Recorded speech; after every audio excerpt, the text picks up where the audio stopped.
প্রিয় দ্বিতীয় বর্ষের শিক্ষার্থীরা, গুড মর্নিং সবাইকে। আশা করি তোমরা সবাই ভালো আছো। আমরা আমাদের মার্টিন লুথার কলেজের অনলাইন ক্লাসে আজকে ৬৩তম লেকচারে আছি। আমরা আজকে হিসাব বিজ্ঞান প্রথম পত্র থেকে একটা নতুন অধ্যায় শুরু করব, যেটা আমাদের সিলেবাসের মধ্যে আছে, কিন্তু এখন ওই চ্যাপ্টারটা করা বাকি রয়ে গেছে।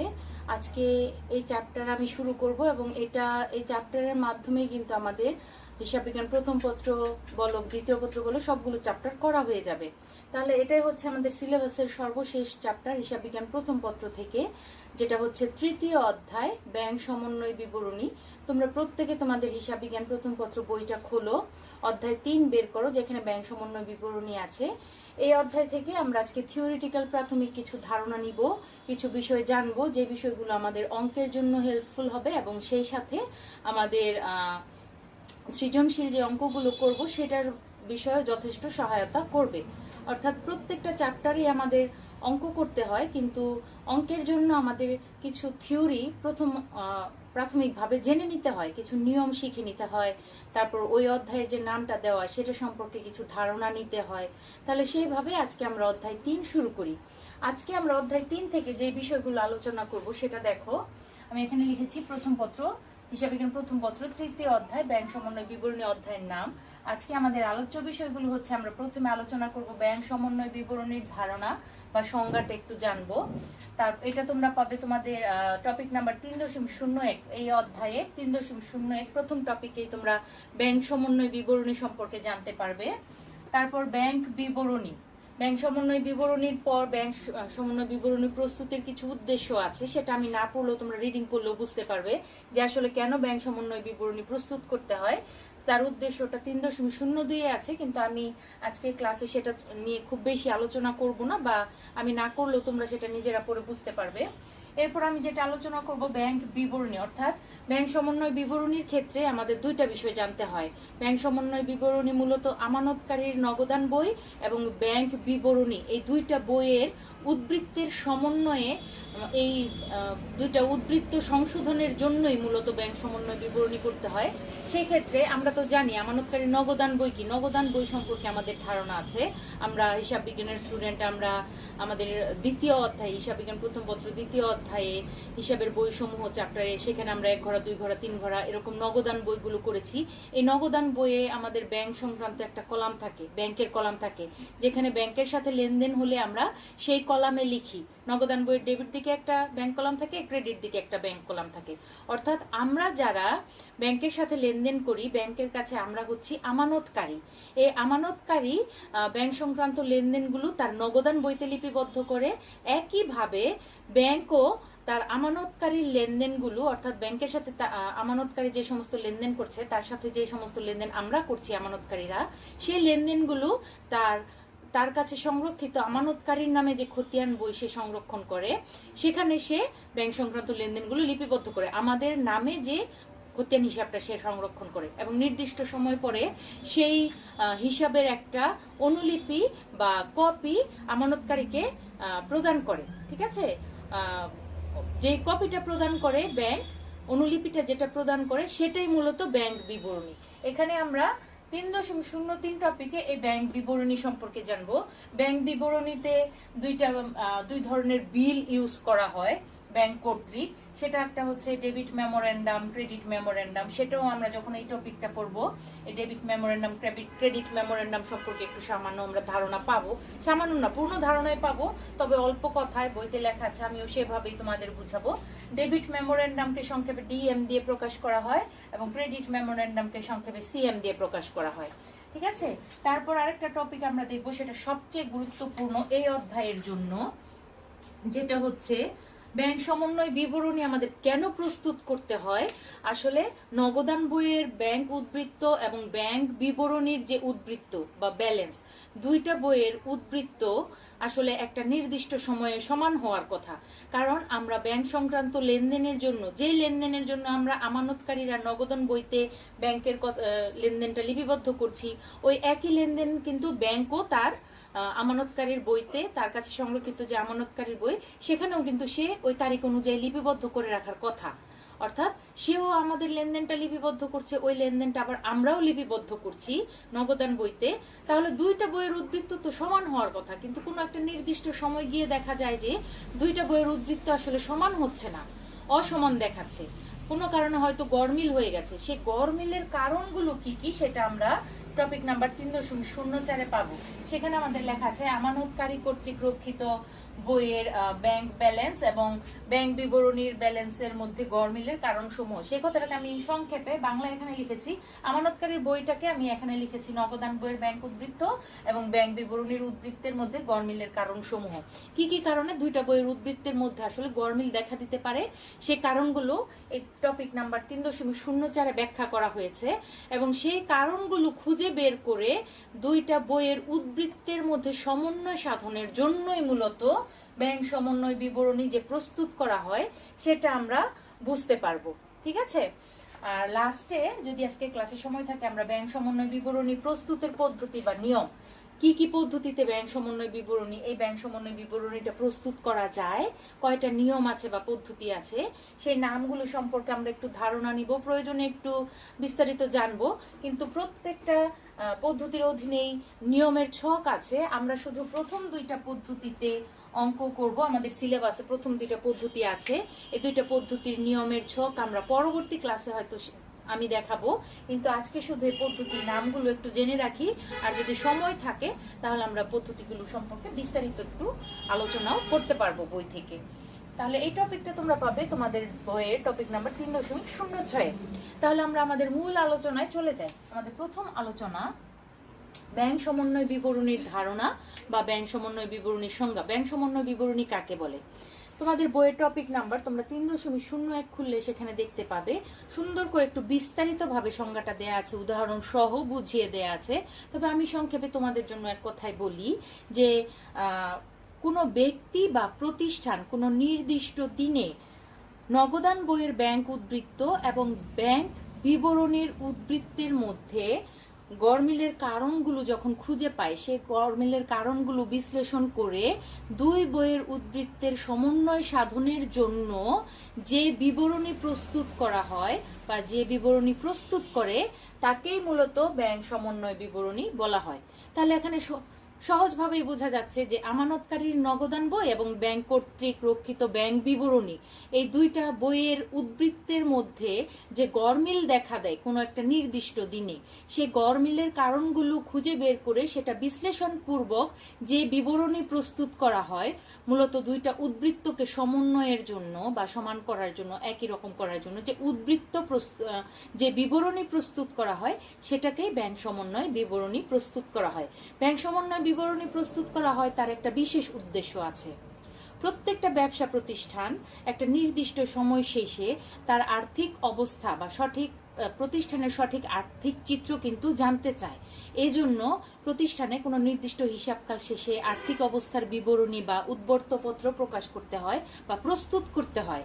সেই উদ্বর্তপত্রে একটা আইটেম থাকে ব্যাংক জমার উদ্বৃত্ত, একটা চলতি সম্পদের একটা গুরুত্বপূর্ণ আইটেম, যেটা আমাদের আর্থিক অবস্থার বিবরণীতে থাকবেই। কারণ একটা প্রতিষ্ঠানের সাথে বিভিন্ন ধরনের লেনদেনের মধ্যে অনেকগুলো লেনদেন ব্যাংক সংক্রান্ত লেনদেন হয়ে থাকে। কারণ আমাদের লেনদেন চালাতে হলে বা ব্যবসা প্রতিষ্ঠান চালাতে হলে ব্যাংকের সাথে আমাদের লেনদেন করতেই হয়। ঠিক আছে, তাহলে সেখানে ব্যাংক সংক্রান্ত লেনদেন যেহেতু থাকে, তাহলে ব্যাংক জমার একটা বা ব্যাংক ব্যালেন্সের একটা দফা আমাদের উদ্বর্তপত্রে প্রদর্শন করতে হয়। সেই যে উদ্বর্তপত্রে বা আর্থিক অবস্থার বিবরণীতে প্রদর্শিত ব্যাংক ব্যালেন্সটা বা ব্যাংক হিসাবের যেটা, সেটা কতটুকু সঠিক সেটা নিশ্চয়তা যাচাই করার জন্যই বা সঠিকতা যাচাই করার জন্যই মূলত ব্যাংক সমন্বয় বিবরণী প্রস্তুত করা হয়। সেটা তোমরা তোমাদের এই টপিকের প্রথম প্যারাগ্রাফেই পাবে যে আসলে ব্যাংক সমন্বয় বিবরণীটা কেন প্রস্তুত করা হয়। অর্থাৎ উদ্বর্তপত্রে প্রদর্শিত ব্যাংক জমার উদ্বৃত্তের সঠিকতা নিরূপণের জন্য বা সঠিকতা যাচাইকরণের জন্য সেটা ব্যাংক সমন্বয় বিবরণী মূলত প্রস্তুত করতে হয়। আর ব্যাংক সমন্বয় বিবরণীটা কি? আমানতকারীর নগদান বইয়ের ব্যাংক উদ্বৃত্ত এবং ব্যাংক বিবরণী কর্তৃক রক্ষিত আমানতকারী যে হিসাবের বইয়ের যে ব্যাংক বিবরণীর উদ্বৃত্ত, দুইটা বইয়ের উদ্বৃত্তের মধ্যে যখন একটা নির্দিষ্ট সময়ে গড়মিল দেখা দেয়, সেই গড়মিলের কারণগুলো বিশ্লেষণ করে যে বিবরণী প্রস্তুত করা হয় দুইটা বইয়ের উদ্বৃত্তের সমন্বয় সাধনের জন্য তাকেই ব্যাংক সমন্বয় বিবরণী বলা হয়। আশা করি তোমরা বুঝতে পেরেছো। যেমন একটা উদাহরণের সাহায্যে বুঝাই যে আমরা যখন নগদান বই করি সেখানে অনেক ধরনের লেনদেন দেখতে পাই। ব্যাংকের সাথে কোনো একটা লেনদেন আছে, যেমন মনে করো যে পাওনাদারকে 10,000 টাকার চেক একটা ইস্যু করা হলো। এই চেক ইস্যু করার লেনদেনটা যখন আমরা নগদান বইতে লিখতে যাই সেটা আমরা তারিখ অনুযায়ী চেক ইস্যু করার সাথে সাথেই আমাদের নগদান বইয়ের ক্রেডিট দিকে ব্যাংক কলামে দেখায়। অর্থাৎ চেক ইস্যু করা মানে হচ্ছে ব্যাংক থেকে আমাদের টাকা কমে যাচ্ছে। পাওনাদারকে চেক ইস্যু করেছি মানে পাওনাদারকে আমরা ব্যাংকের মাধ্যমে টাকাটা দিচ্ছি, তাহলে ব্যাংক হিসাবে কিন্তু টাকাটা কমে যাচ্ছে। আমরা সাথে সাথেই যেই তারিখে চেক ইস্যু করি সেই তারিখেই কিন্তু আমরা নগদান বইয়ে ক্রেডিট দিকে ব্যাংক কলামে লিখি, ব্যাংক থেকে টাকাটা কমিয়ে দেখাই। কিন্তু ব্যাংক কি করে, যতক্ষণ পর্যন্ত পাওনাদার ওই চেকটা ব্যাংকে উপস্থাপন না করছে এবং ব্যাংক থেকে যতক্ষণ পর্যন্ত টাকাটা প্রদান করা না হচ্ছে ততক্ষণ পর্যন্ত কিন্তু ব্যাংক তার কাছে আমাদের নামে রক্ষিত যেই খতিয়ানটা আছে, যে বিবরণীটা আছে, সেখানে কিন্তু সে আমাদেরকে ডেবিট করছে না। আর আরেকটা বিষয় মনে রাখতে হবে, আমরা ব্যাংক লেনদেনের যেই কারণের জন্য, যেই লেনদেনের জন্য আমরা ব্যাংকে ডেবিট করি, ব্যাংক কিন্তু তার উল্টা করে, ওই একই লেনদেনের জন্য আমাদের হিসাবকে উল্টা করে। মনে করো আমরা পাওনাদারকে চেক ইস্যু করলে আমরা আমাদের নগদান বইতে ব্যাংককে ক্রেডিট করি, কিন্তু ব্যাংক কিন্তু সেই একই লেনদেনের জন্য যখন ব্যাংক থেকে টাকাটা চলে যাচ্ছে, পাওনাদারকে টাকাটা দেওয়া হচ্ছে, তখন কিন্তু আমাদের হিসাবকে ডেবিট করে। অর্থাৎ আমানতকারী তার কাছে তখন ডেবিট আর আমাদের কাছে ব্যাংক কিন্তু তখন ক্রেডিট। ঠিক আছে? কিন্তু আমি এখানে গরমিলের কারণটা বুঝাই এইভাবে যে যেদিনই আমরা চেকটা ইস্যু করছি আমরা কিন্তু সাথে সাথে ব্যাংককে ক্রেডিট করে দেখাচ্ছি, কিন্তু ব্যাংক কিন্তু ওই তারিখের সাথে সাথে আমাদেরকে ডেবিট করছে না, আমানতকারীকে কিন্তু ডেবিট করছে না। কেন? কারণ ব্যাংক যতক্ষণ পর্যন্ত ওই চেকটা তার নিজের কাছে উপস্থাপিত না হচ্ছে এবং পাওনাদারকে সেই চেকের টাকাটা আমাদের হিসাব থেকে যতক্ষণ পর্যন্ত না দিচ্ছে, ব্যাংক থেকে যতক্ষণ পর্যন্ত টাকাটা না যাচ্ছে ততক্ষণ পর্যন্ত কিন্তু ব্যাংক আমাদের হিসাবে কিছু লিখবে না, আমাদেরকে ডেবিট করবে না। সুতরাং এই যে একটা গ্যাপ, আমরা একটা তারিখে ব্যাংককে ক্রেডিট করে ফেললাম কিন্তু ব্যাংক ওই ঘটনা ঘটার আগ পর্যন্ত কিন্তু আমাদের হিসাবকে ডেবিট করলো না, হয়তো একদিন 2 দিন বা এক সপ্তাহ পরে, কখনো কখনো 1 মাস পরেও পাওনাদার চেকটা উপস্থাপন করলো, তারপর ব্যাংক থেকে টাকা চলে গেল, যেই তারিখে চলে গেল সেই তারিখে আমাদেরকে ডেবিট করলো। এখানে কিন্তু একটা গ্যাপ সৃষ্টি হয়ে গেল। আমরা এক তারিখে একরকম তারিখে তাকে ক্রেডিট করলাম ব্যাংককে, ব্যাংক অন্য একটা তারিখে সেই লেনদেনের জন্যই আমাদেরকে ডেবিট করলো। তাহলে এখানে কিন্তু দুইটা বইয়ের ব্যালেন্সের মধ্যে কিন্তু একটা গরমিলের সৃষ্টি হয়ে গেল। এই যে একটা কারণ, এই কারণেই কিন্তু দুই বইয়ের উদ্বৃত্তের মধ্যে গরমিলের সৃষ্টি হয়। অনেকগুলো কারণের মধ্যে এটা একটা কারণ।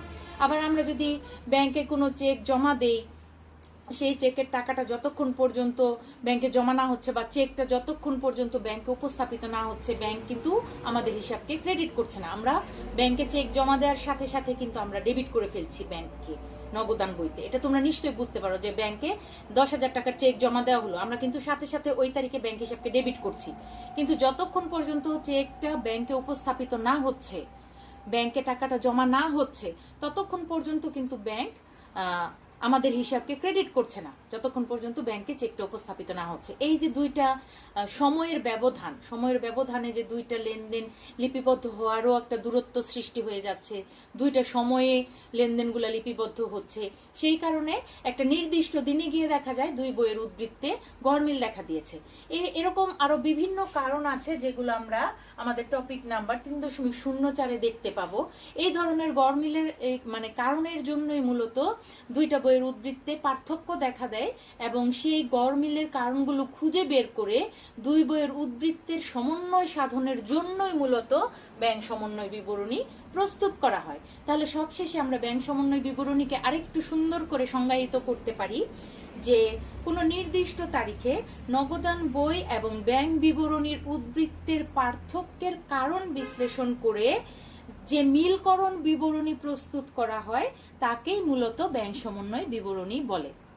আশা করি তোমরা ব্যাংক সমন্বয় বিবরণীর সংজ্ঞাটা খুব ভালোভাবে বুঝতে পেরেছো। আমি উদাহরণ সহ বিস্তারিতভাবে তোমাদের বোঝানোর চেষ্টা করেছি। এরপর নিশ্চয়ই ব্যাংক সমন্বয় বিবরণী নিয়ে তোমাদের কোনো কোশ্চেন থাকবে না। আর আমার কথা যদি বুঝতে আরো এখনো বুঝতে অসুবিধা হয়, তাহলে তোমরা এই টপিকটা আরেকটু নিজেরা বিস্তারিতভাবে পড়ে নিবে, এবং সেটা তোমাদের অঙ্কের জন্য এবং এমসিকিউর জন্য উভয় ক্ষেত্রেই সাহায্য করবে। আমরা দ্বিতীয় টপিকে যদি যাই, ব্যাংক বিবরণী কাকে বলে। আমরা তো নগদান বই জানি, আমাদের আমানতকারীর কাছে ব্যাংক সংক্রান্ত লেনদেনগুলো লিপিবদ্ধের জন্য যে বইটা আমরা সংরক্ষণ করি সেটা হচ্ছে নগদান বই। সেখানে ব্যাংক কলামে আমরা নগদান বইয়ের ব্যাংক কলামে আমরা ব্যাংক সংক্রান্ত লেনদেনগুলো লিপিবদ্ধ করি। ব্যাংক ডেবিট হলে ডেবিট দিকে ব্যাংক কলামে লিখি, ব্যাংক ক্রেডিট হলে নগদান বইয়ের ক্রেডিট দিকে ব্যাংকের কলামে লিখি। ঠিক একইভাবে ব্যাংক ও আমাদের নামে সেই একই লেনদেনের জন্য একটা খতিয়ান হিসাব সংরক্ষণ করে আমানতকারীর নামে। যে খতিয়ান হিসাবে ব্যাংক সংক্রান্ত লেনদেনগুলোর জন্য আমরা যখন নগদান বইয়ে ব্যাংককে ডেবিট করি, সেই একই লেনদেনের জন্য ব্যাংক তখন আমাদেরকে ক্রেডিট করে। অর্থাৎ আমরা যা করি ব্যাংক সেই একই লেনদেনের জন্য আমাদেরকে উল্টাটা করে। এরকম করে প্রত্যেক আমানতকারীর নামে ব্যাংকের কাছে খতিয়ান হিসাবে একটা বই সংরক্ষণ করা থাকে, যেই হিসাবের একটা কপি বা অনুলিপি ব্যাংক একটা নির্দিষ্ট সময়ে আমানতকারীকে প্রদান করে। সেই কপি বা অনুলিপিটাই হচ্ছে মূলত ব্যাংক বিবরণী। তোমরা টপিক নাম্বার 3.03 ব্যাংক বিবরণীর সংজ্ঞাটা এটাই দেখতে পাবে, এবং সেখানে দেখতে পাবে যে ব্যাংক বিবরণীর একটা নমুনা দেয়া আছে ইংরেজিতে। সেটা তোমাদের বইয়ের টপিক নাম্বার 3.03 ব্যাংক বিবরণীর সংজ্ঞা এবং ব্যাংক বিবরণীতে কি কি বিষয় লিপিবদ্ধ করা থাকে সেগুলোর পরে ইংরেজিতে একটা নমুনা ছক দেওয়া আছে ব্যাংক বিবরণীর। আশা করি তোমরা সেটা দেখলে বুঝতে পারবে। আর ব্যাংক বিবরণীতে কি কি বিষয় অন্তর্ভুক্ত থাকে সেটা একটু তোমরা দেখো। সেখানে ক, খ, গ, ঘ দিয়ে চার ধরনের বিষয় ব্যাংক বিবরণীতে লিপিবদ্ধ করা থাকে, সেটা বলা আছে। তোমরা এই টপিকে চলে যাও, 3.03 চলে যাও। সেখানে সংজ্ঞার পরে দেখো একটি ব্যাংক বিবরণীতে নিম্নে উল্লিখিত তথ্যাবলী অন্তর্ভুক্ত থাকে। ক, নির্দিষ্ট সময়ের মধ্যে আমানতকারীর ব্যাংক হিসাবে জমা বা আমানত। খ নাম্বার হচ্ছে নির্দিষ্ট সময়ের মধ্যে আমানতকারীর ব্যাংক হিসাব হতে ব্যাংক যে সমস্ত চেকের টাকা প্রদান করেছে বা ব্যাংক হতে যে সমস্ত কারণে টাকা চলে গেছে এরকম। আবার গ নাম্বার হচ্ছে নির্দিষ্ট সময়ের মধ্যে আমানতকারীর ব্যাংক হিসাব হতে বিভিন্ন কর্তনাদি, যেমন সার্ভিস চার্জ, অপর্যাপ্ত তহবিল, চেক সমূহ, নিরাপত্তা বাক্সের ভাড়া, চেক ছাপানোর খরচ ইত্যাদি। অর্থাৎ ব্যাংক তার কাছে আমানতকারী যে টাকা গচ্ছিত রাখছে সেই কারণে নির্দিষ্ট সময় পর পর বা নির্দিষ্ট সময় পরে ব্যাংক আমানতকারীর হিসাব থেকে কিছু চার্জ কেটে রাখে। ঠিক আছে, এই চার্জগুলোও ব্যাংক বিবরণীতে লিপিবদ্ধ করা হয়। তাহলে আমরা প্রথম বিষয় জানলাম। একটা হচ্ছে আমানতকারীর একটা নির্দিষ্ট সময়ের মধ্যে আমানতকারীর ব্যাংক হিসাবে টাকা জমা হলে বা চেক জমা হলে সেটা লেখা হয় ব্যাংক বিবরণীতে।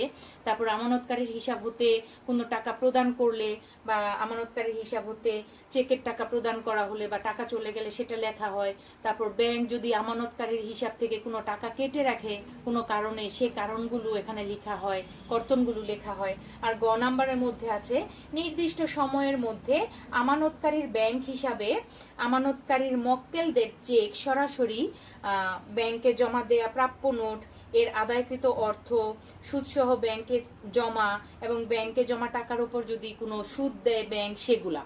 অর্থাৎ আমানতকারীর হিসাবে যদি সরাসরি কোনো দেনাদার টাকা জমা দেয় বা সরাসরি ব্যাংক যদি কোনো সুদসহ প্রাপ্য নোটের টাকা আদায় করে, সেগুলো যেটা আমানতকারীর মাধ্যমে হয়তো হয় না, ব্যাংকের মাধ্যমে সরাসরি হয়, সেটা এখানে ব্যাংক বিবরণীতে লেখা হয়। আবার ব্যাংক যদি আমানতকারী জমা টাকার উপর কিছু সুদ দেয় সেগুলোও ব্যাংক বিবরণীতে লেখা হয়। তো এই সমস্ত বিষয়গুলো মূলত ব্যাংক বিবরণীতে লেখা হয়ে থাকে। আর এগুলোর পর ব্যাংক বিবরণীর একটা নমুনা দেয়া আছে বইতে, তোমরা সেটা দেখে নিবে।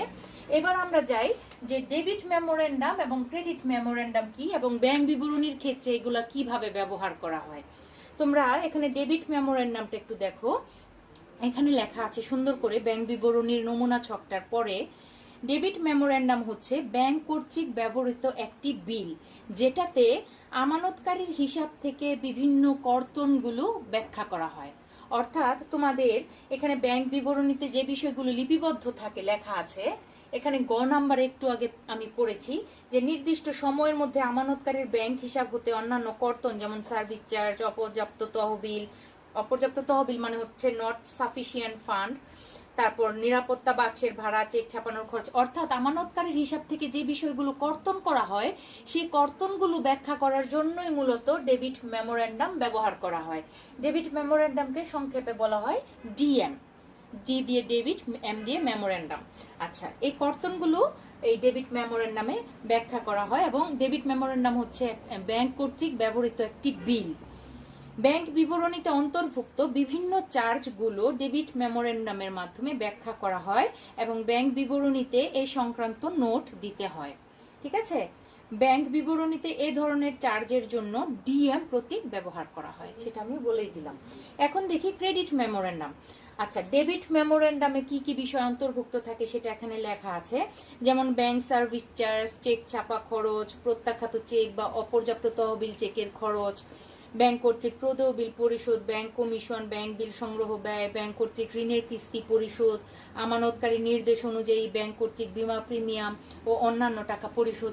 অর্থাৎ আমানতকারীর হিসাব হতে যে সমস্ত কারণে টাকা কর্তন হচ্ছে বা কেটে যাচ্ছে বা কমে যাচ্ছে সেই বিষয়গুলো এই ডিএম প্রতীক ব্যবহার করে এই ডেবিট মেমোরেন্ডাম বিলের মাধ্যমে ব্যাখ্যা করা হয়, সেটা ব্যাংক বিবরণীতে ডিএম প্রতীক ব্যবহার করে দেখানো হয়। একইভাবে ক্রেডিট মেমোরেন্ডামও একটা বিল, যে বিলে কি করা হয়, ক্রেডিট মেমোরেন্ডাম আমানতকারীর টাকার পরিমাণ বৃদ্ধি ব্যাখ্যা করে। ডিএম যেমন আমানতকারীর টাকা কমে যাওয়াটা বা টাকা হ্রাস করাটা বা আমানতকারীর হিসাব থেকে টাকা কর্তনগুলো ব্যাখ্যা করে, ক্রেডিট মেমোরেন্ডাম তার উল্টা, আমানতকারীর হিসাবে টাকা বৃদ্ধি হয় যে কারণে সেগুলা ব্যাখ্যা করা হয় ক্রেডিট মেমোরেন্ডামের মাধ্যমে। এটাও একটা বিল। এবং কি কি কারণে আমানতকারীর এখানে হিসাবে টাকা বৃদ্ধি পায় সেগুলো দেখো। ব্যাংক আমানতকারীর পক্ষে প্রাপ্য নোট আদায় করতে পারে।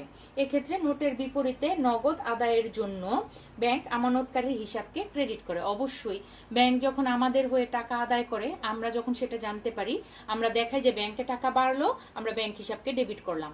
আমরা যে লেনদেনের জন্য বা যে কারণে ব্যাংককে ডেবিট করি, ব্যাংক তার উল্টাটা করে, অর্থাৎ সেক্ষেত্রে ব্যাংক আমাদেরকে তখন ক্রেডিট করে। তাহলে ক্রেডিট মেমোরেন্ডামের মাধ্যমে দেখানো হয় যে সমস্ত কারণে আমানতকারীর হিসাবে টাকাটা বৃদ্ধি পায়। ঠিক আছে, তাহলে এই ক্ষেত্রে নোটের বিপরীতে নগদ আদায়ের জন্য ব্যাংক আমানতকারীর হিসাব ক্রেডিট করে। এ ধরনের আদায়গুলোর জন্য ব্যাংক ক্রেডিট মেমোরেন্ডাম ইস্যু করে এবং তা ব্যাংক বিবরণীতে উল্লেখ করে। অর্থাৎ ব্যাংক বিবরণীতে এই ক্রেডিট মেমোরেন্ডামটাকে তখন দেখানো হয় এবং এটা সিএম প্রতীক ব্যবহার করে তখন ব্যাংক বিবরণীতে ব্যাখ্যাগুলো দেয়া হয় যে কি কি কারণে টাকা বৃদ্ধি পেল আমানতকারীর হিসাবে। আর ক্রেডিট মেমোরেন্ডামে কি কি বিষয় থাকে, ব্যাংক কর্তৃক প্রাপ্য নোট আদায়, ব্যাংক কর্তৃক বিনিয়োগের সুদ আদায়, লভ্যাংশ আদায়, মঞ্জুরিকৃত সুদ, তারপর দেনাদার কর্তৃক সরাসরি ব্যাংকে জমা, অর্থাৎ যে সমস্ত কারণে ব্যাংকে টাকা বৃদ্ধি পায়, আমানতকারীর হিসাবে টাকা বৃদ্ধি পায়, সেগুলো ক্রেডিট মেমোরেন্ডামের মাধ্যমে ব্যাংক বিবরণীতে ব্যাখ্যা করা হয়। ক্রেডিট মেমোরেন্ডামকে সংক্ষেপে কি দিয়ে প্রকাশ করা হয়, সিএম দিয়ে। আর আমি 3.02 টপিক নাম্বারটা তোমাদের এখানে পড়ালাম না আজকে, সেখানে দেওয়া আছে ব্যাংক সমন্বয় বিবরণী প্রস্তুতির উদ্দেশ্য। এখানে অনেকগুলো উদ্দেশ্য আছে। গরমিলের কারণ উদ্ঘাটন, অর্থাৎ দুইটা বইয়ের উদ্বৃত্তের মধ্যে যে গরমিল দেখা দেয় সেটা ব্যাংক সমন্বয় বিবরণী প্রস্তুতের মাধ্যমে উদ্ঘাটন করা যায়। নির্ভুলতা পরীক্ষা করার জন্য, দুইটা বইয়ের উদ্বৃত্তের মধ্যে নির্ভুলতা পরীক্ষা করার জন্য অনেক সময় ব্যাংক সমন্বয় বিবরণী প্রস্তুত করা হয়। তারপর ভুল ত্রুটি উদ্ঘাটন করার জন্য ব্যাংক সমন্বয় বিবরণী প্রস্তুত করা হয়। তারপর নিরীক্ষকের সন্তুষ্টি, আমরা যে উদ্বর্ত পত্রে বা আর্থিক অবস্থার বিবরণীতে ব্যাংক জমার একটা ব্যালেন্স দেখাই, ব্যাংক হিসাবে চলতি হিসাবের যে অধীনে ব্যাংক জমাটা দেখাই সেটা কতটুকু সঠিক, সেটার সঠিকতা যাচাইয়ের জন্য এবং নিরীক্ষকের সন্তুষ্টির জন্য আমরা ব্যাংক সমন্বয় বিবরণী প্রস্তুত করি। অভ্যন্তরীণ নিয়ন্ত্রণের জন্য, যেমন এই বিবরণী প্রস্তুতির অন্যতম উদ্দেশ্য হলো ব্যাংক সংক্রান্ত লেনদেনের দ্বিমুখী লিপিবদ্ধকরণের উপর অভ্যন্তরীণ নিয়ন্ত্রণ প্রতিষ্ঠা করা। এই উদ্দেশ্য ব্যাংক সমন্বয় বিবরণী প্রস্তুত করা হয়। যদিও আমি বলেছিলাম যে উদ্দেশ্যটা আজকে পড়বো না, তারপর সংক্ষেপে একটু বুঝিয়ে দিলাম। বাসায় তোমরা নিজের একটু 3.02 টপিকটা পড়ে নিয়ে আর একটু ভালোভাবে ধারণা নিবে।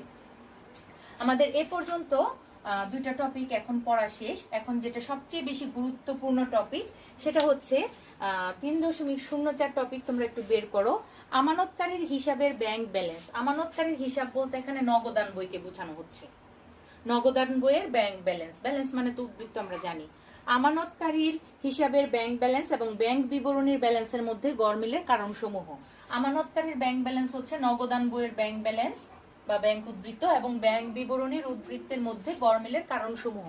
কি কি কারণে দুই বইয়ের উদ্বৃত্তের মধ্যে বা দুইটা পক্ষের উদ্বৃত্তের মধ্যে পার্থক্য দেখা দেয়, সেই গরমিলের কারণগুলো এখানে ব্যাখ্যা করা হয়েছে। তোমরা বিস্তারিতভাবে একটু পড়ে নিবে, কারণ এই কারণগুলো অনেকগুলো কারণ এখানে দেখানো আছে। সবগুলো কারণ যদি বিস্তারিতভাবে আমি বলতে চাই প্রচুর সময়ের ব্যাপার, বেশি সময় লাগবে। এখানে খুব সুন্দরভাবে আমি যেভাবে তোমাদের বোঝাই তার চেয়েও সহজভাবে স্যার তোমাদের জন্য এখানে উপস্থাপন করে দিয়েছেন ব্যাখ্যাগুলো বিস্তারিতভাবে, একদম উদাহরণ সহ। আমার বিশ্বাস তোমরা একবার বা দুইবার পড়লেই সেটা বুঝতে পারবে, এবং এই কারণগুলো যখন তোমরা ভালোভাবে বুঝতে পারবে তখন এই পদ্ধতি অনুযায়ী ব্যাংক সমন্বয় বিবরণী করাটা আরো বেশি সহজ হয়ে যাবে। আমি কয়েকটা কারণ এখানে উল্লেখ করি এবং একটু বুঝিয়ে দেই, তারপর বাকিগুলো তোমরা বাসায় পড়ে নিবে। এখানে বর্তমান, আমি এখানে ভূমিকাটা যেমন লেখা আছে, বর্তমান জটিল ব্যবসা বাণিজ্যের যুগে অধিকাংশ প্রতিষ্ঠান তাদের নগদ লেনদেন ব্যাংকের মাধ্যমে সম্পাদন করে থাকে। ব্যাংকের সঙ্গে প্রতিষ্ঠানের যেসব লেনদেন হয় উহা প্রতিষ্ঠানের হিসাব রক্ষক তার বইতে লিখে থাকে। অর্থাৎ ব্যাংকের সাথে আমরা যদি ব্যবসা প্রতিষ্ঠান হই, আমাদের যে সমস্ত লেনদেন হয় আমরা আমাদের প্রতিষ্ঠানের বইতে, প্রতিষ্ঠানের বই বলতে এখানে নগদান বইতে আমরা ব্যাংক সংক্রান্ত লেনদেনগুলো লিপিবদ্ধ করে রাখি।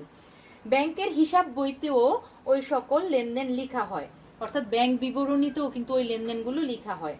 কিন্তু উভয় পক্ষ হিসাব রাখলেও অনেক সময় দেখা যায় যে আমানতকারীর বইয়ের ব্যাংক উদ্বৃত্ত অর্থাৎ নগদান বইয়ের ব্যাংক উদ্বৃত্ত এবং ব্যাংক বিবরণীর উদ্বৃত্ত একরকম হয় না। এই গরমিলের কারণগুলো নিম্নরূপ। কেন একরকম হয় না সেই কারণগুলো নিচে দেখানো আছে। এক, বকেয়া চেক সমূহ, যেটা আমি ব্যাংক সমন্বয় বিবরণীর সংজ্ঞা পড়ানোর সময় তোমাদের উদাহরণ দিয়েছিলাম। বকেয়া চেক সমূহ কেমন, যে আমরা যদি পাওনাদারকে কোনো চেক ইস্যু করি সেটা আমরা সাথে সাথে আমাদের নগদান বইতে ব্যাংক কলামে ক্রেডিট দিকে লিখে রাখি, কিন্তু ওই চেক যতক্ষণ পর্যন্ত ব্যাংকে উপস্থাপিত না হচ্ছে ততক্ষণ পর্যন্ত কিন্তু সেটা বকেয়া চেক হিসাবে রয়ে যাচ্ছে ব্যাংকের কাছে।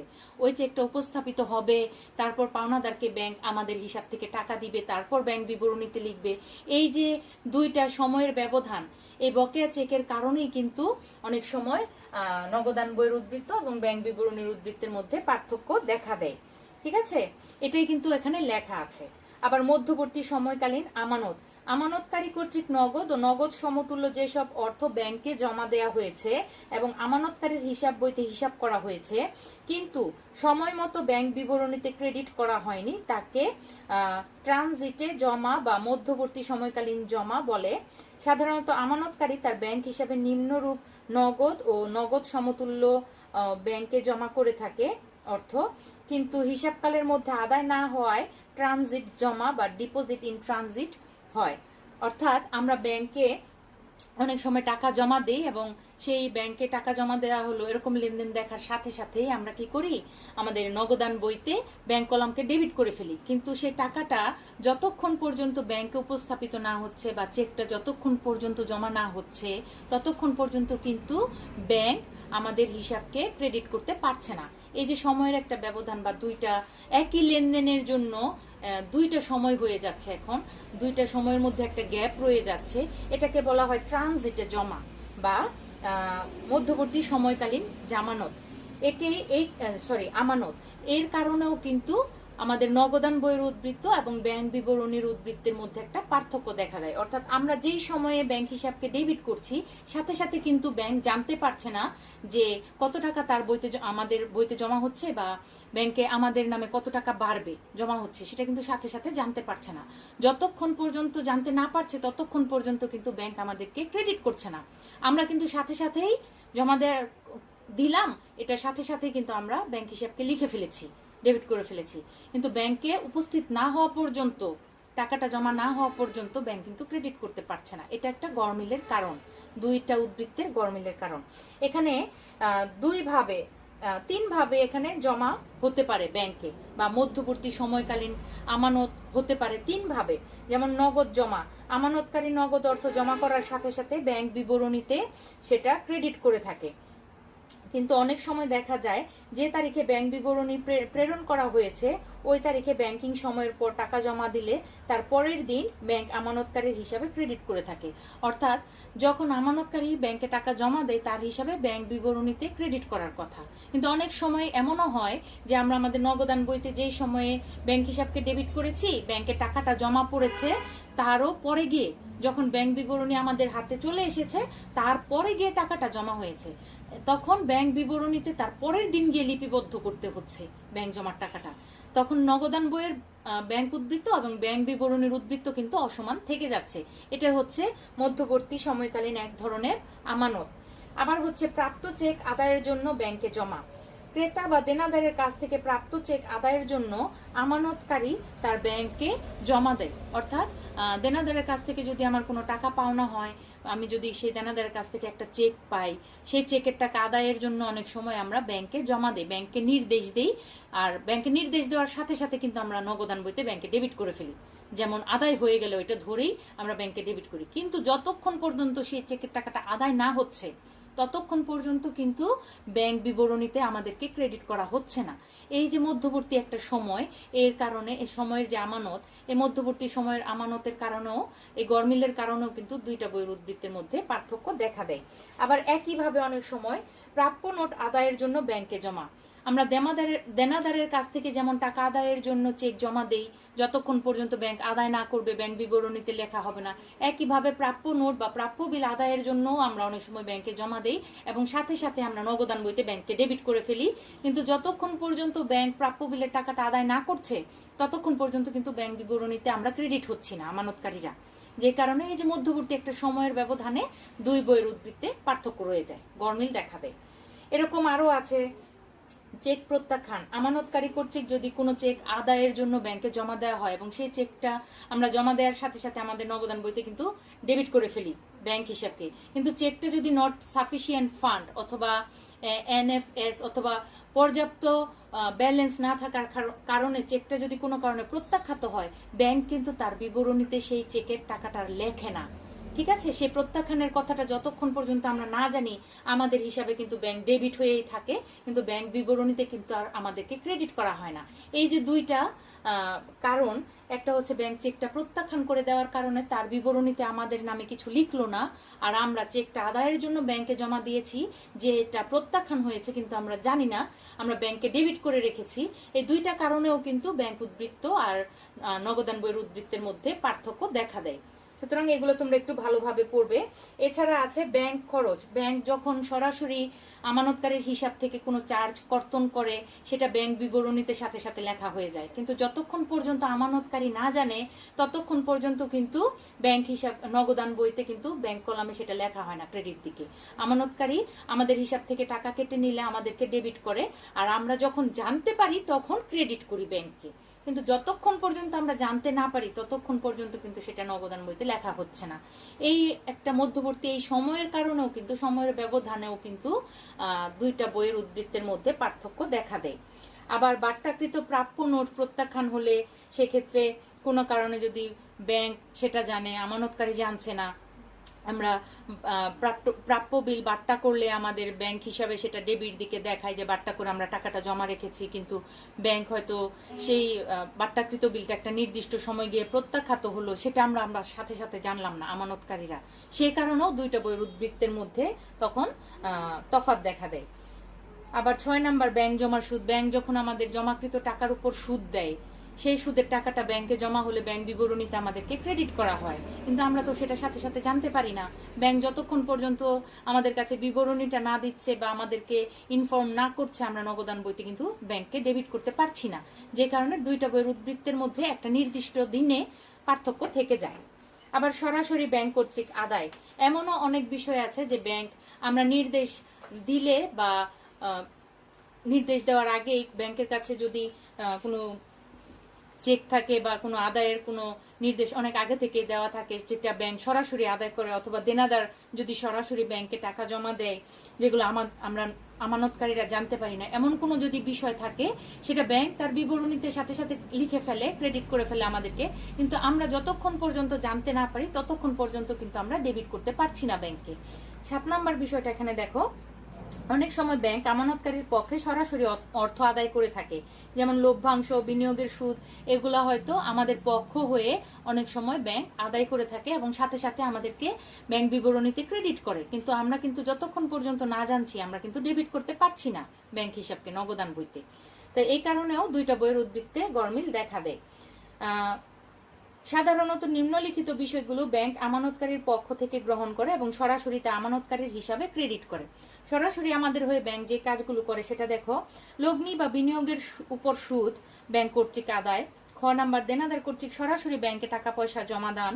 তারপর গ হচ্ছে বিমা কোম্পানি কর্তৃক প্রদত্ত ক্ষতিপূরণ সরাসরি ব্যাংকে জমা পড়ে। এগুলো সরাসরি ব্যাংক কর্তৃক আদায় হয়, যেটা আমরা আমানতকারীরা সাথে সাথে জানতে পারি না, যে কারণে নগদান বই এবং ব্যাংক বিবরণীর মধ্যে একটা পার্থক্য থাকে। আবার ব্যাংক কর্তৃক সরাসরি পরিশোধ, 7-এর উল্টাটা হচ্ছে 8 নাম্বার। এমন অনেক বিষয় আছে ব্যাংক আমানতকারীর পক্ষ হয়ে সরাসরি অনেক টাকা পরিশোধ করে দেয়।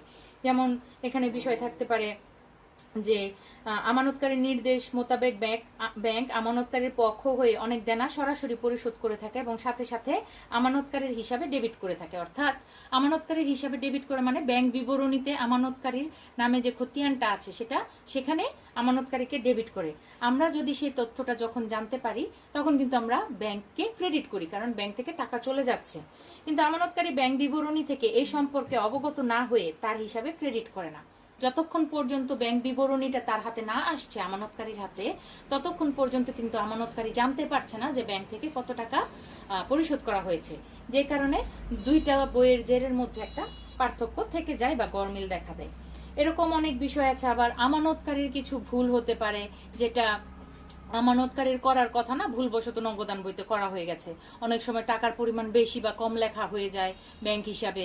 আবার এখানে আমানতকারী যদি ব্যাংক সংক্রান্ত লেনদেনের নগদান বইতে লিপিবদ্ধ করার সময় ভুল করে বা কোনো লেনদেন ভুলে নগদান বইতে না তোলে, তবে তা সংশোধন না করা পর্যন্ত দুই জেরের মধ্যে পার্থক্য থাকে। একইভাবে ব্যাংকও এরকম ভুল করতে পারে, টাকা পয়সার অ্যামাউন্ট কম বা বেশি লিখতে পারে, বা কোনো লেনদেন লেখা হলো না, বা ভুল করে অন্য একটা লেনদেন ব্যাংকের আমাদের নামে যে সংরক্ষিত বিবরণীটা আছে সেখানে ভুল করে লেখা হয়ে গেল। এরকম ব্যাংকের ভুলের কারণেও দুইটা বইয়ের উদ্বৃত্তের মধ্যে অনেক সময় গরমিল দেখা দেয়। মূলত এখানে 10 ধরনের গরমিলের কারণ দেখানো হয়েছে। আমি মোটামুটি যতটুকু সহজভাবে বিস্তারিত আলোচনা করে তোমাদের বোঝানো যায় ততটুকুই বোঝানোর চেষ্টা করেছি। আশা করি তোমরা বুঝতে পেরেছো। তবে কারণগুলো, যে 10টা কারণ এখানে উল্লেখ আছে, সেই কারণগুলো তোমরা আরেকবার ভালো করে পড়বে, নামগুলো ভালো করে পড়বে, ভিতরের ব্যাখ্যাগুলো আরেকবার, একবার, দুইবার, তিনবার করে পড়বে। সেটা যদি পড়তে পারো তাহলে ব্যাংক সমন্বয় বিবরণী করতে গিয়ে আমাদের অঙ্কগুলো খুবই সহজ হয়ে যাবে। ঠিক আছে, তাহলে আমাদের 3 নাম্বার টপিকও আমরা কিন্তু শেষ করে ফেলেছি, যেটা আমাদের জন্য খুবই গুরুত্বপূর্ণ বিষয়। আমাদের সৃজনশীল প্রশ্নে, অ্যাসাইনমেন্টে এরকম থিওরিটিক্যাল প্রশ্নও কিন্তু দিতে পারে অ্যাসাইনমেন্টে। ঠিক আছে, এই জন্য আমাদের এই টপিকগুলো ভালোভাবে জেনে রাখা প্রয়োজন। এখন আমরা দেখি ব্যাংক সমন্বয় বিবরণী প্রস্তুতের জন্য কয়টা পদ্ধতি আছে। তোমরা টপিক নাম্বার 3.06 বের করো। তবে যে টপিকগুলো আমি পড়াচ্ছি না বা যে থিওরিটিক্যাল বিষয়গুলো আমি পড়াবো না, অঙ্কে চলে যাব যখন, সেই বিষয়গুলো কিন্তু তোমরা স্কিপ করে যাবে না। তোমরা নিজেরা নিজ দায়িত্বে সেই টপিকগুলো স্টাডি করে নিবে, থিওরিটিক্যাল বিষয়গুলো। আমি শুধু ততটুকুই পড়াবো যেগুলো তোমাদের জন্য খুবই জরুরি জানা এবং অঙ্কের ক্ষেত্রে হেল্প করবে, এবং যে বিষয়গুলো না করলেই নয়, যে থিওরিটিক্যাল বিষয়গুলো আমাদের অবশ্যই জানতে হবে, যে অঙ্কের জন্য যে বিষয়গুলো প্রয়োজন, আমি সেগুলোই শুধু তোমাদের পড়াবো। আর যেগুলো মূলত সহজ, তোমরা নিজেরা পড়লেও পারবে, সেগুলো আমি ক্লাসে পড়াচ্ছি না, তবে তোমরা নিজেরা করে নিবে। 3.06 বলা আছে ব্যাংক সমন্বয় বিবরণী প্রস্তুত করার বিভিন্ন পদ্ধতি। এখানে 3টা পদ্ধতি আছে, প্রচলিত বা একক জের পদ্ধতি, আরেকটা হচ্ছে উভয় জের বা উভয় ব্যালেন্স সংশোধনী পদ্ধতি, আরেকটা হচ্ছে আমানতকারীর বই সংশোধনী পদ্ধতি। 3টা পদ্ধতি সম্পর্কে আমি বই থেকে ধারণা নিয়েই বইয়ের মতো করেই সংক্ষেপে একটু তোমাদের বুঝিয়ে দিই, যে কথাগুলো বইতে আরো বিস্তারিতভাবে বোঝানো আছে। প্রচলিত বা একক জের পদ্ধতি হচ্ছে, এই পদ্ধতিতে আমাদের সিলেবাস অঙ্ক করার কথা বলা আছে। আবার উভয় জের বা উভয় ব্যালেন্স সংশোধনী পদ্ধতি, এই পদ্ধতিতেও আমরা অঙ্ক করব। সিলেবাসে আছে আমাদের। প্রচলিত বা একক জের পদ্ধতি হচ্ছে যে আমাদের আমানতকারীর নগদান বইয়ের ব্যাংক হিসাবের জের আর ব্যাংক বিবরণীর ব্যাংক ব্যালেন্স বা যে উদ্বৃত্ত সেটা একটা নির্দিষ্ট দিনে সমান হওয়ার কথা, কিন্তু কোনো একটা নির্দিষ্ট দিনে যখন আমরা দুইটা বইয়ের জের আমরা মিলাতে যাই তখন বেশিরভাগ ক্ষেত্রে দেখি দুইটা বইয়ের জেরে গড়মিল থেকে যায়। উদ্বৃত্ত দুই রকম হয়। এই দুইটা বইয়ের উদ্বৃত্তের গড়মিলের কারণগুলো খুঁজে বের করে যে কোনো একটা বই, হয় নগদান বইয়ের ব্যাংক উদ্বৃত্ত অথবা ব্যাংক বিবরণীর উদ্বৃত্ত, যে কোনো একটা বইয়ের উদ্বৃত্তের সাথে গড়মিলের কারণগুলো খুঁজে বের করে সেগুলো যোগ বিয়োগের মাধ্যমে সমন্বয়পূর্বক অন্য জেরে বা অন্য বইয়ের জেরে পৌঁছানোর যে পদ্ধতি, সেটাই মূলত প্রচলিত বা একক জের পদ্ধতি। এখানে একটা জের নিয়ে মূলত অঙ্ক করা হয়, ব্যাংক সমন্বয় বিবরণী প্রস্তুত করা হয়, যেখানে নগদান বইয়ের উদ্বৃত্ত নিয়ে হয়তো আমরা শুরু করলাম ব্যাংক উদ্বৃত্ত বা ব্যাংক জমার উদ্বৃত্ত।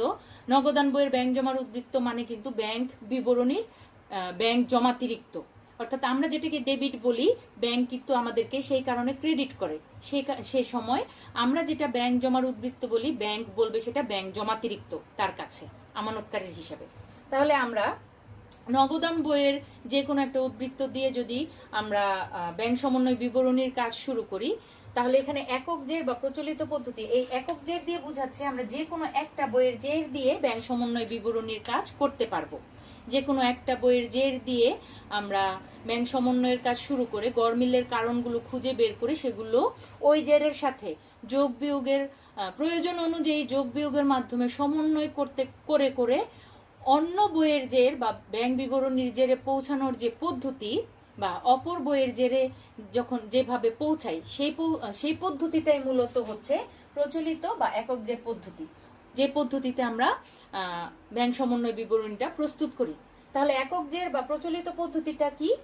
আমরা দুইটা বিবরণী বা দুইটা বইয়ের যে কোনো একটা বই, দুইটা বই বলতে এখানে নগদান বই এবং ব্যাংক বিবরণী, দুইটা পক্ষের যে কোনো একটা পক্ষের জের নিয়ে ব্যাংক সমন্বয়ের জের নিয়ে গড়মিলের কারণগুলো খুঁজে বের করে সেগুলা প্রয়োজনীয় সমন্বয় সাধনের মাধ্যমে যে বিবরণী প্রস্তুত করি বা যে ব্যাংক সমন্বয় বিবরণী প্রস্তুত করি যার মাধ্যমে অপর বইয়ের জেরে আমরা পৌঁছাই, সেটাই মূলত হচ্ছে প্রচলিত বা একক জের পদ্ধতি। আর উভয় জের বা উভয় ব্যালেন্স সংশোধনী পদ্ধতি হচ্ছে এখানে দুইটা বইয়ের জেরই উদ্দীপকে দেয়া থাকবে, দুইটা বইয়ের ব্যালেন্সই দেয়া থাকবে, নগদান বইয়ের একটা ব্যাংক উদ্বৃত্ত দেয়া থাকবে, ব্যাংক বিবরণীর একটা উদ্বৃত্ত দেয়া থাকবে।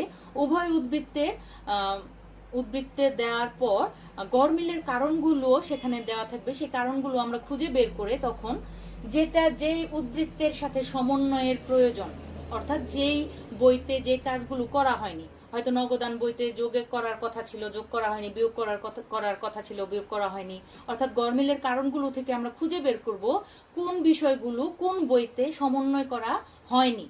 সেই বইতে সমন্বয়ের মাধ্যমে অর্থাৎ যোগ বিয়োগের মাধ্যমে উভয় জেরের সাথে বা উভয় বইয়ের উদ্বৃত্তের সাথে সমন্বয় করে আমরা দুই বইয়ের ব্যালেন্সকেই সংশোধন করব এবং সংশোধন করার পর দেখা যাবে দুই বইয়ের ব্যালেন্সই সমান হয়েছে।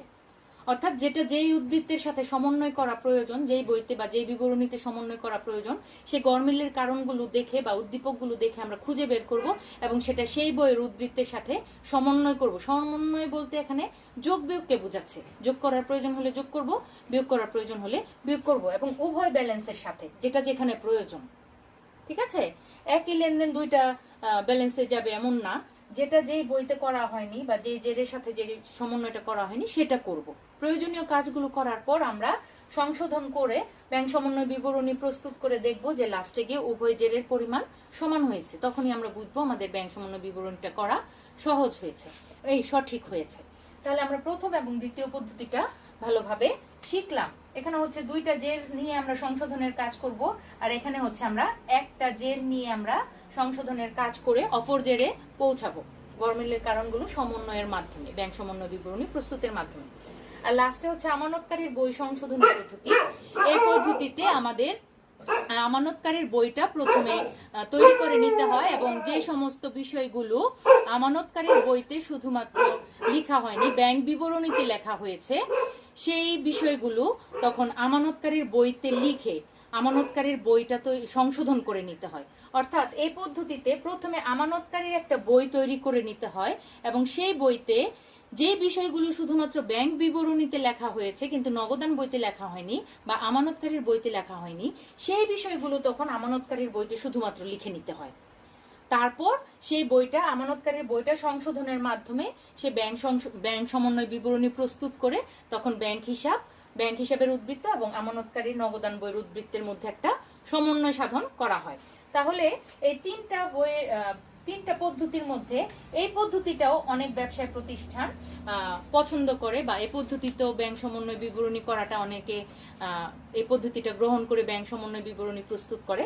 তবে আমরা আমাদের সিলেবাস অনুযায়ী প্রথম দুইটা পদ্ধতিতে অঙ্ক করব। দুইটা পদ্ধতিতে অঙ্কের নমুনা ছক আমি নেক্সট ক্লাসে তোমাদের দেখাবো এবং বোর্ডে একে তোমাদের নিয়মগুলো শিখাবো। বইতে দুইটা পদ্ধতির নমুনা ছকই আছে, তোমরা একটু দেখে রাখবে যেন আগামী ক্লাসে আমি যখন বোর্ডে নমুনা ছকগুলো দেখাই তখন যেন সেটা তোমরা বুঝতে পারো কোন বিষয়গুলো যোগ হবে কোন বিষয়গুলো বিয়োগ হবে এবং সেখানে ছোট ছোট বিস্তারিত বর্ণনা দেয়া আছে প্রত্যেকটা পদ্ধতির অধীনে।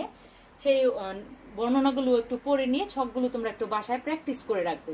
আগামী ক্লাসে যখন আমরা নিয়মগুলো দেখাবো, নমুনা ছক দেখাবো, পরের ক্লাস থেকে আমরা অঙ্কে চলে যাব, তখন অঙ্ক করতে যেন আমাদের কষ্ট না হয়। নিয়মগুলো আমাদের মাস্ট মনে রাখতে হবে, খাতায় লিখে প্র্যাকটিস করতে হবে।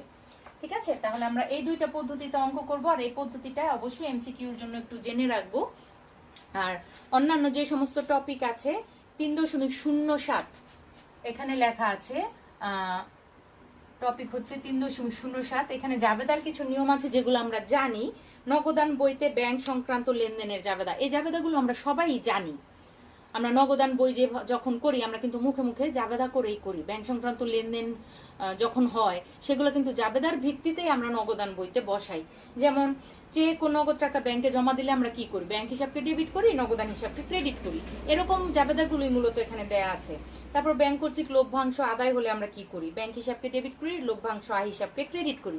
এই লেনদেনগুলোর জাবেদা আমাদের জানা, কিন্তু এখানে শুধুমাত্র ব্যাংক হিসাবের জাবেদাগুলো দেয়া আছে, যেগুলো হয়তো অনেক অঙ্কে, উদাহরণের অনেক অঙ্ক তোমরা ঘাটাঘাটি করলে দেখতে পাবে। হয়তো প্রয়োজনে ক খ গ এই তিনটার মধ্যে কোনো একটা করণীয়তে জাবেদা করতে বলা হলো, তখন যেন আমরা জাবেদাগুলো করতে পারি। এই জন্যই মূলত তোমরা 3.07 টপিক নম্বরটা একটু পড়ে নিবে। এই জাবেদাগুলো আমাদের সবার জানা, আরেকবার পড়লে তোমাদের রিভাইজ হয়ে যাবে। যেমন 3 নাম্বারটা হচ্ছে ব্যাংক কর্তৃক বিনিয়োগের সুদ আদায় হলে ব্যাংক হিসাবকে আমরা ডেবিট করি, বিনিয়োগের সুদ যেহেতু আয় বিনিয়োগের সুদকে ক্রেডিট করি। ব্যাংক কর্তৃক প্রাপ্য বিল বা প্রাপ্য নোট আদায় হলে ব্যাংক হিসাব ডেবিট, প্রাপ্য বিল বা প্রাপ্য নোট ক্রেডিট। ব্যাংক কর্তৃক মঞ্জুরিকৃত সুদ লিপিবদ্ধের জন্য ব্যাংকে টাকা বাড়লো, ব্যাংক হিসাব ডেবিট, ব্যাংক সুদ ক্রেডিট। তারপর ব্যাংক হতে অফিসের প্রয়োজনে টাকা উত্তোলন করলে, অফিসের প্রয়োজনে যখন উত্তোলন করা হয় তখন আমরা নগদান হিসাবকে ডেবিট করি, ব্যাংক হিসাবকে ক্রেডিট করি, কারণ ব্যাংকে টাকা কমে যায়। সাথে আছে ব্যাংক হতে ব্যক্তিগত প্রয়োজনে উত্তোলন করলে, ব্যক্তিগত প্রয়োজনে উত্তোলন করলে উত্তোলন ডেবিট, ব্যাংক ক্রেডিট। জমাকৃত চেক প্রত্যাখ্যাত হলে তখন আমরা ব্যাংককে হ্রাস করি, প্রাপ্য বিল বা দেনাদারকে বৃদ্ধি করি, প্রাপ্য বিল বা দেনাদার হিসাব, প্রাপ্য হিসাব বা দেনাদার হিসাব ডেবিট আর ব্যাংক হিসাব ক্রেডিট করি। আবার 9 নাম্বার ব্যাংক কর্তৃক সরাসরি মক্কেলের কোনো খরচ পরিশোধ করলে সংশ্লিষ্ট খরচ হিসাব ডেবিট এবং ব্যাংক হিসাব ক্রেডিট। ব্যাংক চার্জ ধার্য করলে ব্যাংক চার্জ ডেবিট, ব্যাংক হিসাব ক্রেডিট। তারপর ব্যাংক প্রদেয় বিল বা প্রদেয় নোট পরিশোধ করলে প্রদেয় নোট হিসাব বা প্রদেয় বিল হিসাব ডেবিট, ব্যাংক হিসাব ক্রেডিট, কারণ এখানে ব্যাংক থেকে টাকা কমে যাচ্ছে। আবার একইভাবে ইস্যুকৃত চেক প্রত্যাখ্যাত হলে আমরা পাওনাদারকে চেক যখন ইস্যু করি ব্যাংককে ক্রেডিট করি, পাওনাদারকে ডেবিট করি। সেই ইস্যুকৃত চেক যখন আবার প্রত্যাখ্যাত হয় তখন আবার পাওনাদার বেড়ে যায়, ব্যাংক হিসাব তখন আবার বেড়ে যায়। তাহলে ব্যাংক হিসাব ডেবিট, পাওনাদার হিসাব ক্রেডিট। 13 নাম্বার হচ্ছে ব্যাংকে বাট্টাকৃত বিল প্রত্যাখ্যাত হলে, সেই ক্ষেত্রেও একই, দেনাদার বা প্রাপ্য হিসাব ডেবিট আর ব্যাংক হিসাব ক্রেডিট। এটা হচ্ছে 13 নাম্বার হচ্ছে তোমাদের 8 নাম্বারের মতো, ঠিক আছে? 8 আর 13 একই, তবে দুইটার কারণ ভিন্ন। আর 14 নম্বর হচ্ছে ব্যাংক কর্তৃক জমাতিরিক্তের সুদ ধার্য হলে ব্যাংক সুদ হিসাব ডেবিট আর ব্যাংক হিসাব ক্রেডিট। এখানে সুদ ধার্য মানে খরচ চার্জ করা হচ্ছে, তাহলে খরচটা ডেবিট হবে এবং ব্যাংক হিসাব ক্রেডিট হবে। আর ব্যাংক বিল সংগ্রহের ব্যয়, ব্যাংক কর্তৃক ধার্যকৃত কমিশন, এগুলো খরচ, তাহলে এগুলোর জন্য ডেবিট হবে ওই খরচের নাম দিয়ে আর ক্রেডিট হবে ব্যাংক হিসাব। এগুলো একটু তোমরা বাসায় একটু ধারণা নিয়ে রাখবে। আমি যদিও এই টপিকটা আজকে পড়াবো বলে আলোচনা লিখিনি এখানে, তারপরও 3.07 তোমাদের ক্লাসেও পড়ালাম আর তোমরা বাসায় অবশ্যই এগুলো পড়বে। আর সমস্ত টপিকগুলো তোমরা বাসায় আরেকবার করে কি করবে, রিভাইজ দিবে, যেন নেক্সট ক্লাসে আমরা যখন নিয়মের ছকগুলো পড়ব, নিয়মের ছকে চলে যাব যখন, তখন যেন আমরা এই নিয়ম ভিত্তিক বিষয়গুলো ছকগুলো মিলিয়ে নিতে পারি যে আমরা এটাই এইভাবে পড়েছিলাম, মিস আমাদের এভাবে বলেছেন, সমন্বয়গুলো এভাবেই করতে হবে। ঠিক আছে ডিয়ার স্টুডেন্টস, আজকের ক্লাস এ পর্যন্তই থাক। তোমরা বাসায় ঠিকঠাক ভাবে পড়াশোনা করো, যে অ্যাসাইনমেন্টগুলো দেওয়া হচ্ছে তোমরা নিয়ম মতো অ্যাসাইনমেন্টগুলো করতে থাকো এবং সবাই সুস্থ থাকো, নিরাপদে থাকো। পরবর্তী ক্লাসে আমরা এই অধ্যায় থেকে আবার নতুন টপিক নিয়ে হাজির হব, সবার সাথে তখন আবার কথা হবে। ধন্যবাদ সবাইকে।